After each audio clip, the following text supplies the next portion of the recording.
தென்மேற்கு பருவமழை விடைபெற்று வடகிழக்கு பருவமழை தொடங்கி இருக்கக்கூடிய நிலையில் அதன் தொடக்கமே கனமழையுடன் தொடங்கி இருக்கின்றது.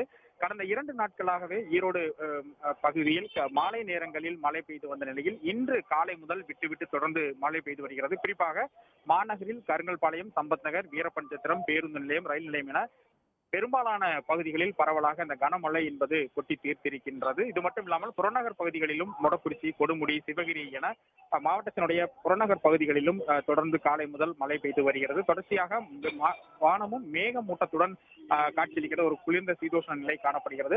தொடர்ந்து பெய்து வரக்கூடிய விட்டு பெய்து வரக்கூடிய இந்த கனமழையின் காரணமாக பல்வேறு பகுதிகளில் சாலைகளில் வெள்ளம் பெருக்கெடுத்திருக்கிறது. குறிப்பாக ஈரோடு மாநகரில் மணிக்கூண்டு, கடைவீதி, ஆர்கேபி சாலை உள்ளிட்ட பகுதிகளில் பாதாள சாக்கடை மற்றும் கழிவுநீர் கால்வாய்களில் நிரம்பி அதிலிருந்து கழிவு நீருடன் மழை நீரும் கலந்து சாலைகளில் பெருக்கெடுத்து ஓடுகிறது. இதனால் இந்த சாலை வழித்தடங்களில் செல்லக்கூடிய பொதுமக்களும் வாகன ஓட்டிகளும் கடும் அவதிக்கு ஆளாகி இருக்கிறார்கள்.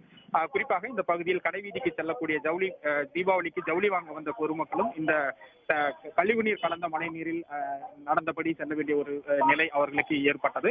தொடர்ந்து மழை பெய்து வரக்கூடிய காரணமாக இந்த ஜவுளி விற்பனையும் கூட இன்று பாதிக்கப்பட்டிருக்கிறது. இந்த கடையோரம் சாலையோர் கடை வைத்திருக்கக்கூடிய சிறு வணிகர்களும் ஒரு கடுமையான பாதிப்பிற்கு ஆளாகி இருக்கிறார்கள்.